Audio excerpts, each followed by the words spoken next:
Assalamualaikum warahmatullahi wabarakatuh. Perkenalkan, nama saya Nurul Sakinah dari Prodi PLB kelas 4B.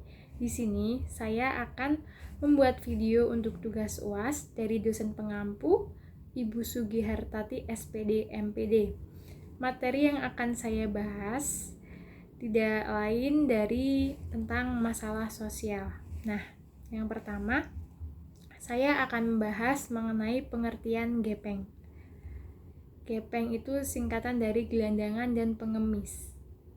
Gelandangan adalah seseorang yang hidup dalam keadaan yang tidak mempunyai tempat tinggal, tidak memiliki pekerjaan tetap, mengembara di tempat umum, sehingga hidupnya itu tidak sesuai atau tidak layak kalau dalam masyarakat.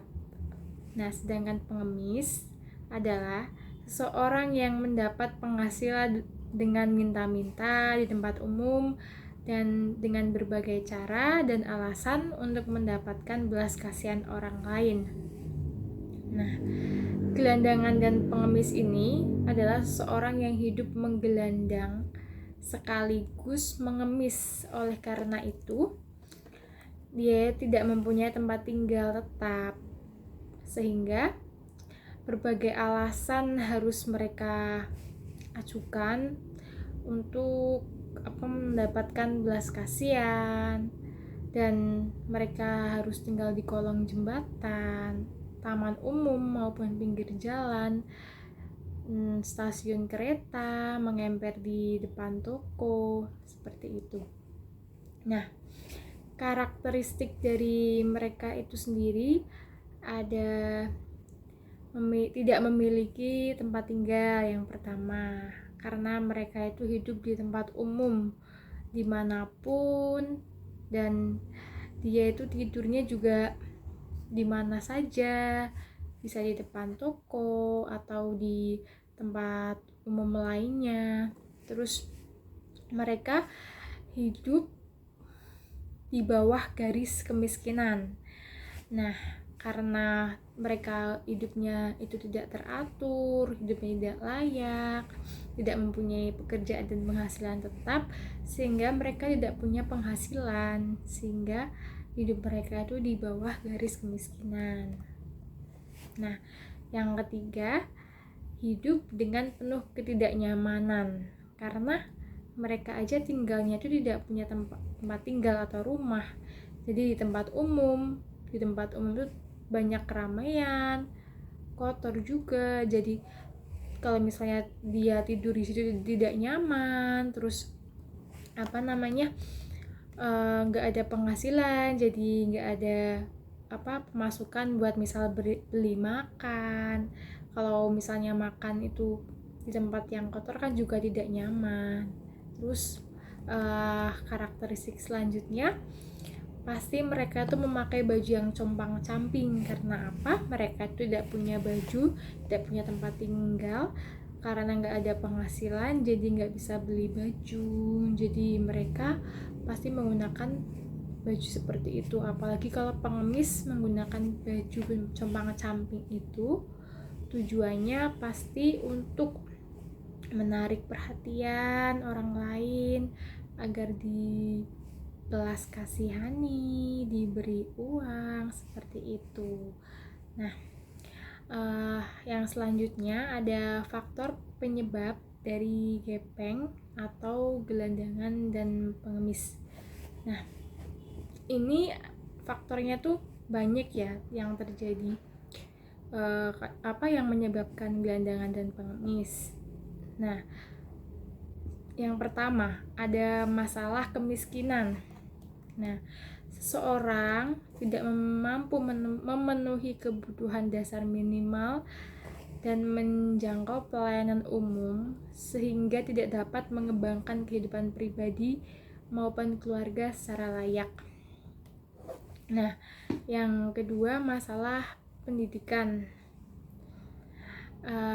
Pada umumnya tingkat pendidikan gelandangan dan pengemis ini relatif rendah.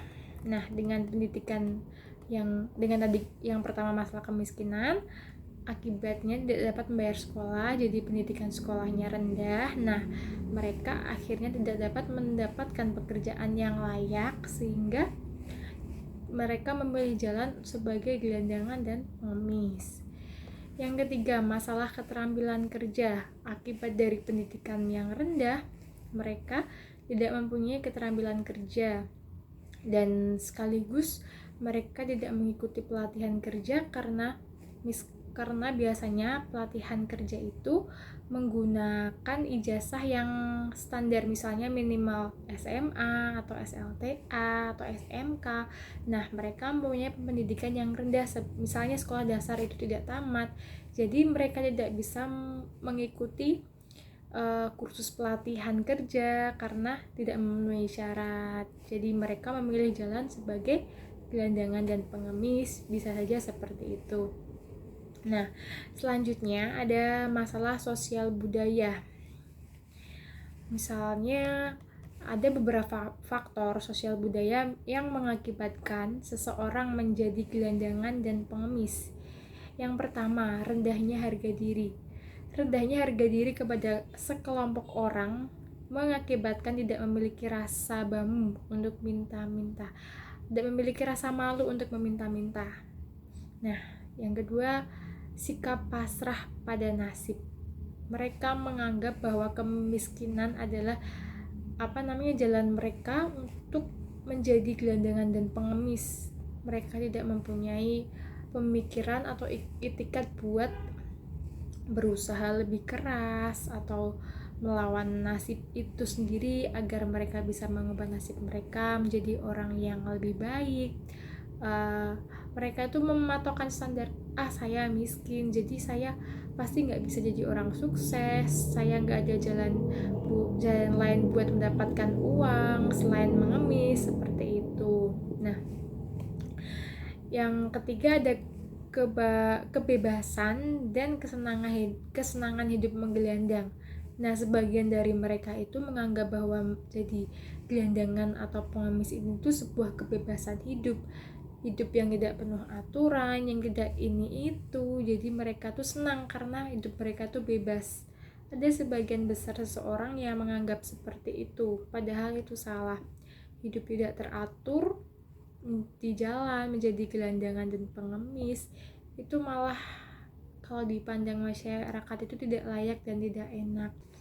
Nah, yang selanjutnya kita yang bahas adalah pengertian korban bencana alam. Nah, yang disebut korban itu pasti makhluk hidup. Korban itu pasti seseorang yang mengalami atau tertimpa sesuatu musibah. Tentunya musibah yang tidak kita inginkan. Nah, berarti korban bencana alam adalah seorang atau sekelompok orang yang mengalami musibah atau hal yang buruk yang menimpa diri mereka akibat terjadinya bencana alam. Bencana alam yang diakibatkan oleh alam tersebut. Nah, sedangkan faktor penyebab korban bencana alam ini pastinya dari alam atau kerusakan yang terjadi akibat ulah manusia itu sendiri. Nah, faktor-faktornya misalnya korban bencana alam bisa saja dari berbagai bencana, misal tsunami atau banjir, atau bisa saja gunung meletus, atau bisa saja longsor. Nah, itu faktor penyebab terjadinya. Dan yang kemudian ada karakteristik korban bencana alam itu sendiri. Secara abstrak kita sudah bisa mengetahui ya karakteristik, karena korban bencana alam ya seperti itu, karena mereka itu melakukan tertimpa atau menjadi korban itu secara tidak sengaja, dan itu terjadi secara alami atau harfiah ya. Nah, seperti itu. Nah, dari bencana alam ini terjadilah kerusakan tersebut yang disebabkan oleh bencana alam. Sedangkan bencana alam itu sendiri bisa terjadi karena ulah manusia ataupun secara alami. Karena ulah manusia, misal yang bencana alam banjir, sudah tahu ada tempat pembuangan sampah, ada tong sampah, ada TPS yang dibuat oleh daerah masing-masing sebagai tempat pembuangan sampah, ya kan? Nah, kita sebagai manusia malah menyalahgunakan atau tidak tahu aturan, membuang sampah tidak pada tempatnya, membuang sampah di jalanan, membuang sampah di selokan. Nah, padahal itu sangat berakibat fatal. Apalagi dilihat sekarang sangat jarang perkebunan, malah banyak perumahan-perumahan. Kalau kita buang sampah di selokan, misalnya ada hujan, tidak ada tempat penampungan air lagi karena sekarang banyak perumahan, sudah nggak ada lagi perkebunan. Nah, maka airnya itu misal lari ke selokan, selokannya penuh sampah tersumbat, maka meluap ke jalan, jalan sudah tidak ada kebun, adanya rumah-rumah ke jalan meluap, air membesar, malah bisa menyebabkan banjir. Yang dirugikan siapa? Yang dirugikan malah manusia itu sendiri. Nah, maka dari itu kita itu harus meninggalkan sifat-sifat yang buruk. Kadang manusia itu ceroboh akibat ulah mereka sendiri, malah mengakibatkan masalah. Padahal hal sepele hanya membuang sampah.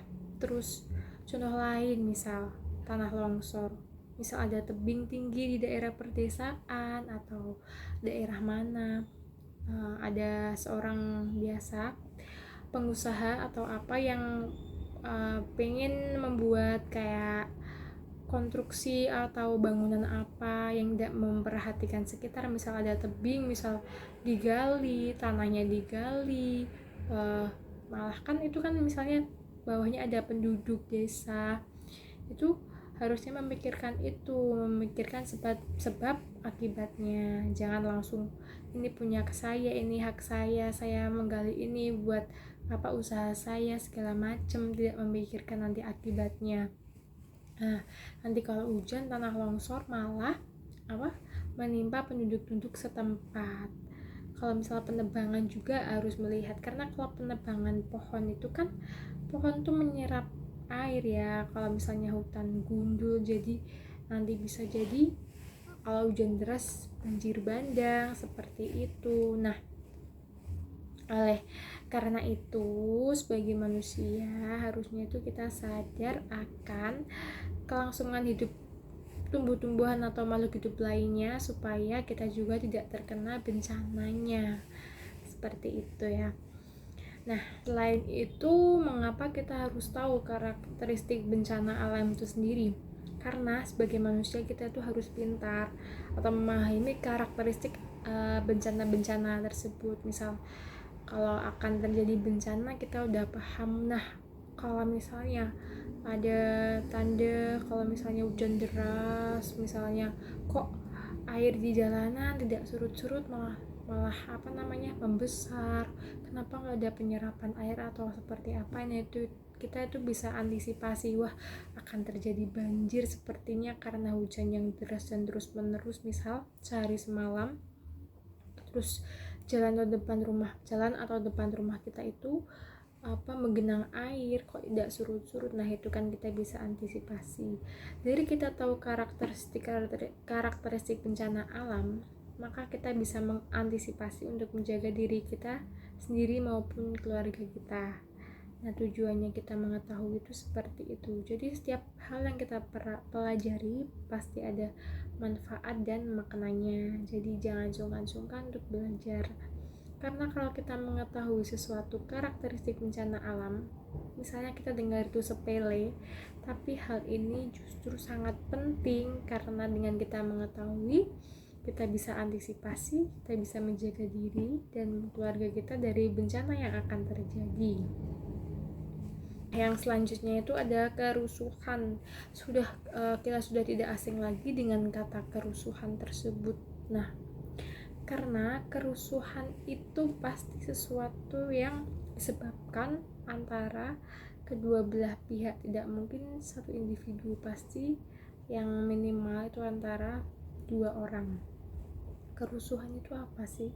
Kerusuhan adalah sesuatu masalah yang ditimbulkan karena adanya berbagai faktor yang berdampak menjadi ketidaknyamanan dalam kehidupan bermasyarakat, berbangsa maupun bernegara. Nah, faktor-faktor kerusuhan itu sendiri ada beberapa. Yang pertama ada perbedaan pendapat. Nah, suatu konflik yang terjadi karena perbedaan pendapat, walaupun itu kecil, itu bisa berakibat menimbulkan kerusuhan kalau misalnya kedua belah pihak yang saling berpendapat tersebut tidak ada yang mengalah atau saling egois mempertahankan argumen atau pendapatnya. Jadi pasti akan terjadi konflik-konflik. Nah, konflik-konflik tersebutlah yang menimbulkan terjadinya kerusuhan. Nah, yang selanjutnya ada salah paham. Salah paham merupakan suatu hal yang sangat tidak asing lagi buat kita semua. Karena misal ada masalah itu, kalau misalnya terjadi kesalahan pasti dari satu pihak itu akan menyimpulkan faktor terjadinya masalah tersebut. Terus dari adanya masalah yang terjadi pasti tidak ada yang mau mengakui kesalahannya. Jadilah saling menunjuk atau saling menuduh. Nah, hal itu bisa menyebabkan kesalahpahaman. Nah, dengan kesalahpahaman tersebut nanti dapat terjadi konflik, masalah tambah besar, nah jadilah kerusuhan lagi. Nah, selanjutnya ada yang dirugikan. Misalnya ada tindakan salah seorang yang misalnya tidak sesuai dalam masyarakat, terus merugikan masyarakat. Nah, pasti ada pihak yang tidak menyukai dan pihak tersebut pasti akan menyerang atau memberikan tanggapan yang tanggapan yang tidak suka terhadap orang yang bertindak seperti itu, karena tindakan seperti itu merugikan. Lah, orang yang merugikan tersebut pasti tidak suka bila dirinya dicela. Nah, hal tersebut bisa mengakibatkan konflik, padahal hal kecil bisa jadi besar. Terus perasaan sensitif dalam kehidupan bermasyarakat sekarang ini kan sedikit-sedikit baper ya, perasaan. Misalnya tetangganya ada yang beli kulkas baru atau TV baru, langsung yang tetangga yang satunya langsung menggunjing atau bergosip. Nah, kalau misalnya yang kalian tersinggung, nanti bisa sakit hati. Dari sakit hati bisa menimbulkan ketidaksukaan atau keirian. Dari keirian bisa menjadikan konflik atau tidak rukun dalam bermasyarakat, jadilah nanti bisa menimbulkan kerusuhan.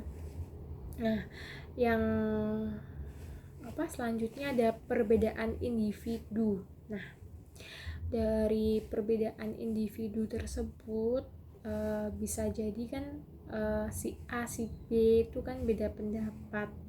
Misalnya lagi bermusyawarah atau lagi rapat RT, kan mesti banyak pendapat. Misal untuk mengusulkan kedepannya itu RT-nya mau seperti apa, atau mau membuat planning apa buat program kinerja ke RT-an tersebut. Nah, pasti kan banyak masyarakat yang berpendapat. Dari pendapat satu dengan yang lain pasti berbeda. Nah, pasti di situ terjadilah voting atau suara terbanyak untuk memilih pendapat yang terbaik. Misalkan jika ada salah satu yang tidak terima pendapatnya tidak di ACC atau tidak diterima, pasti akan marah karena dia egois. Harusnya kalau misalnya bermasyarakat itu jangan egois, menghargai pendapat orang lain. Nah, seperti itu. Kalau ada masyarakat yang tidak mau menghargai pendapat orang lain atau egois, pasti akan mengakibatkan konflik, tidak enak hati, menjadikan kerusuhan tersebut terjadi. Terus perbedaan latar belakang kebudayaan di Indonesia, apalagi di Indonesia itu sangat beragam sekali kebudayaannya. zaman sekarang sudah modern, banyak anak-anak yang meniru gaya-gaya kebaratan, sedangkan yang zaman dahulu, kalau ibu-ibu sekarang pasti tidak menyukai budaya barat tersebut karena itu bukan budaya kita, itu tuh bukan budaya kita. Misal kita orang Jawa, kita budayanya Jawa seperti apa, terus budaya modern itu bukan budaya kita. Nah, disitulah terjadi konflik, misal anak muda dengan orang yang sudah tua. Nah, padahal perbedaan budaya itu sangat miris sekali di Indonesia ini, karena seharusnya para generasi atau anak muda itu tidak meniru budaya barat.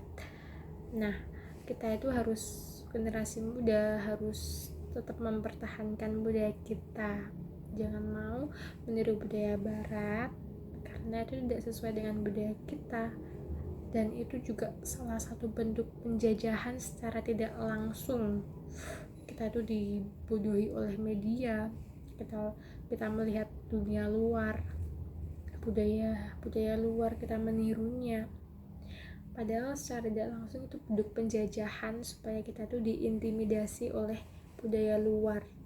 Harusnya kita sebagai anak Indonesia, bangsa dan warga negara Indonesia itu mengembangkan budaya-budaya yang ada di Indonesia. Jangan mau terpengaruh atau terkecoh oleh budaya luar.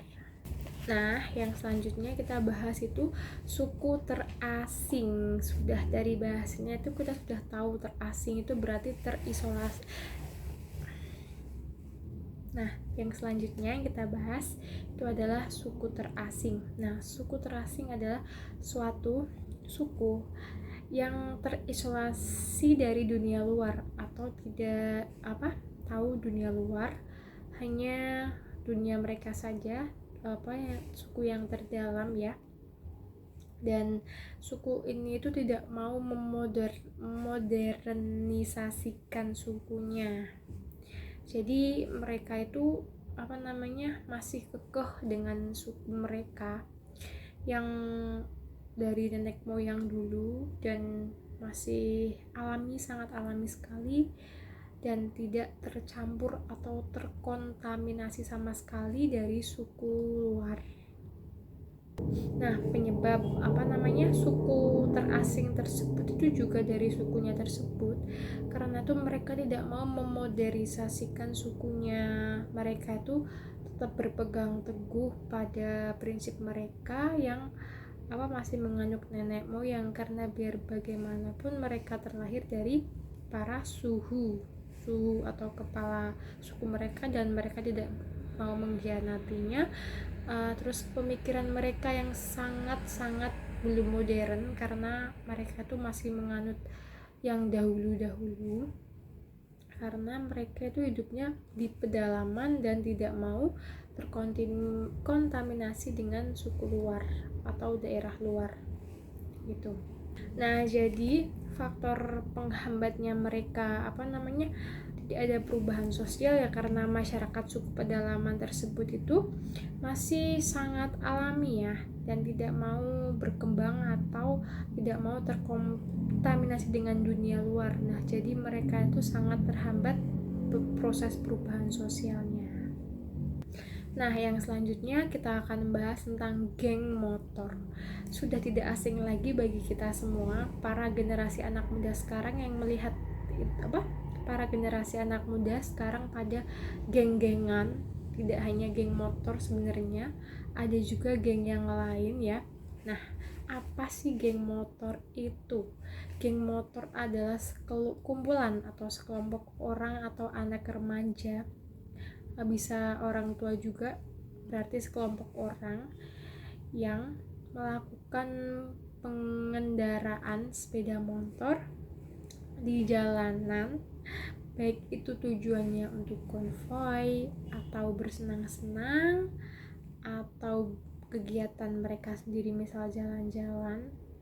Nah, itu menggunakan sepeda motor, itu namanya geng motor. Terus penyebab terjadinya geng motor itu sebenarnya itu fenomena global yang ditiru oleh masyarakat Indonesia atau remaja-remaja Indonesia. Nah, Setidaknya penyebab geng motor itu adalah imitasi. Maksudnya apa? Apa yang terjadi di Indonesia ini sebenarnya itu tiruan dari budaya-budaya barat seperti geng motor tersebut, atau fashion, atau gaya hidup sekalipun itu sekarang kita sudah meniru budaya barat semua atau budaya luar. Nah, karakteristik geng motor ini yang mereka pasti mempunyai motor, anak-anak yang suka kumpul-kumpul atau ceng-cengan sama teman-temannya. Terus pasti mereka bergerombol lebih dari 1 atau 2 orang. Pasti mempunyai base camp ya. Kalau geng motor itu pasti mempunyai base camp mereka sendiri. Nah, seperti itu. Sebenarnya tuh kalau misalnya dilihat secara organisasi, mereka itu baik ya, karena berinteraksi sosial, bisa mengenal satu sama lain antar kepribadian masing-masing dari satu teman ke teman lainnya itu.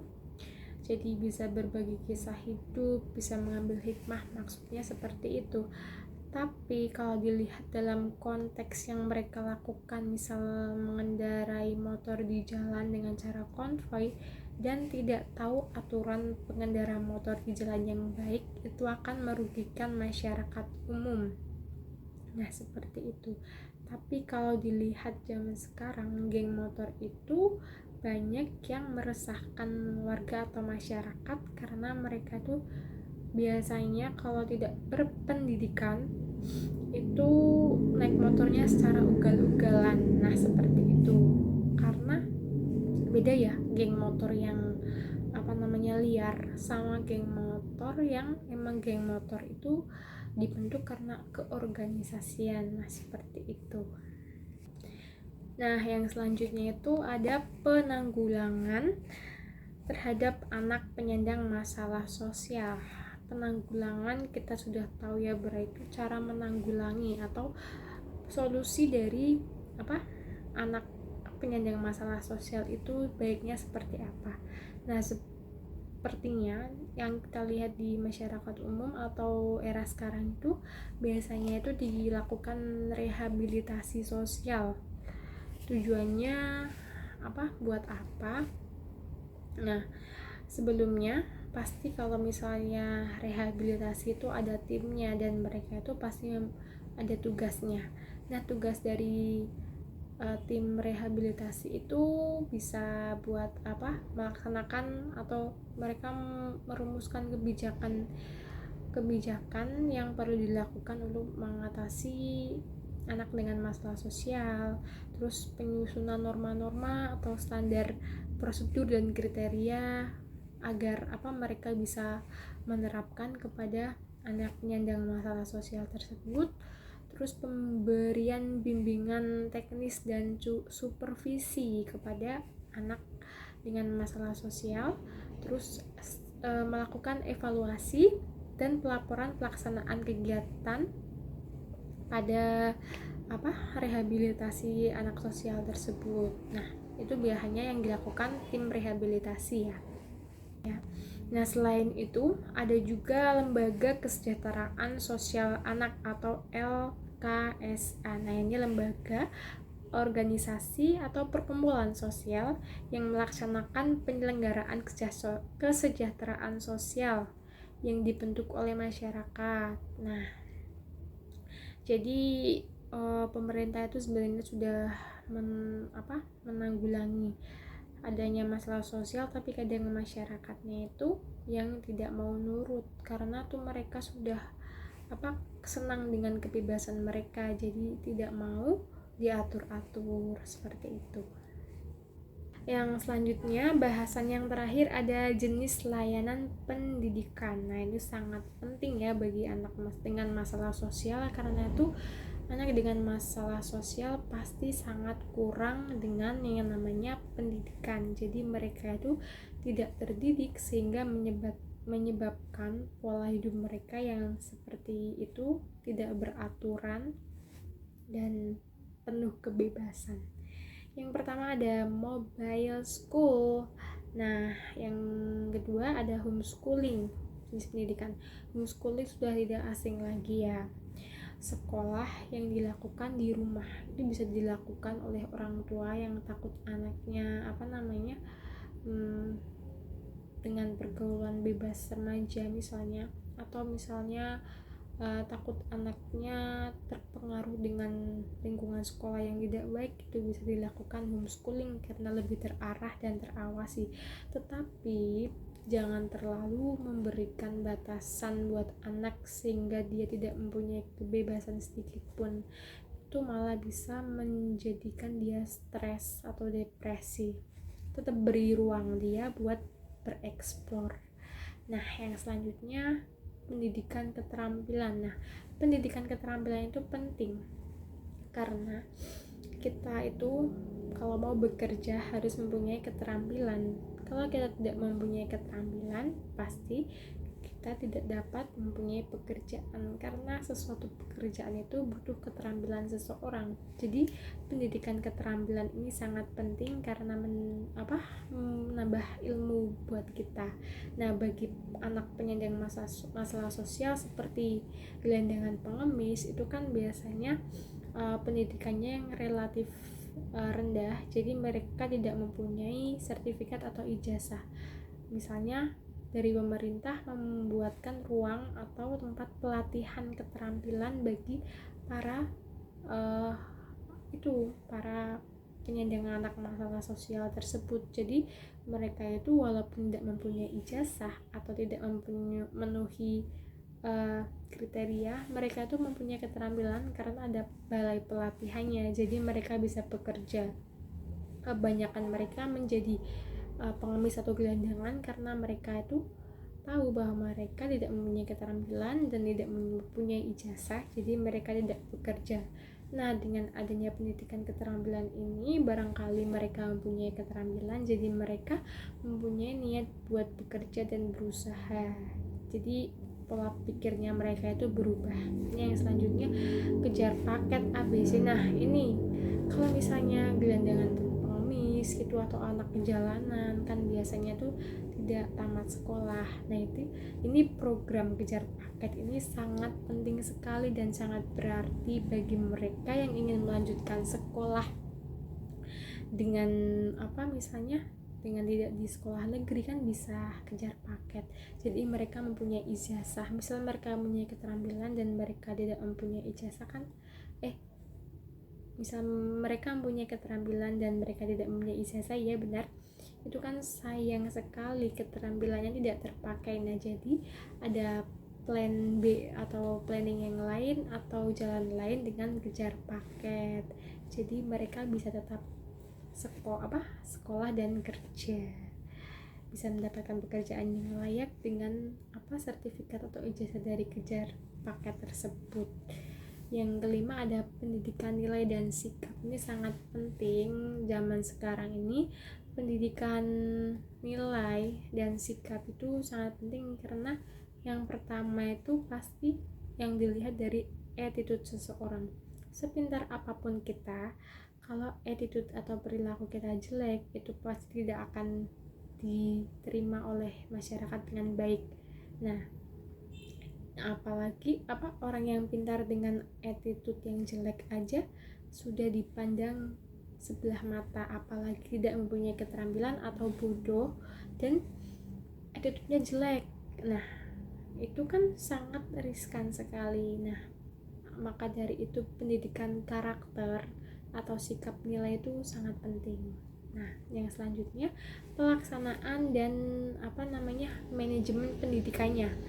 Nah, ada kan setiap pelaksanaan pendidikan itu pasti ada manajemennya juga, ada tata cara, visi misi pendidikan tersebut kan seperti itu. Terus tujuan pendidikan, nah itu visi misi tujuan pendidikan. Nah, pasti ada tujuan, misal tiap sekolah aja pasti ada visi misinya karena mereka mempunyai tujuan.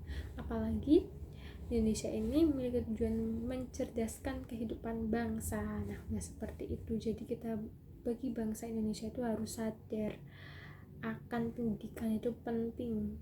Jangan hanya mau kebebasan saja, kita tuh harus bangkit, jangan mau atau jangan sampai kita dijajah lagi oleh bangsa lain, seperti itu. Nah, sekian materi yang bisa saya sampaikan, kurang lebihnya saya mohon maaf. Semoga materi yang saya sampaikan ini bisa bermanfaat bagi kita semua.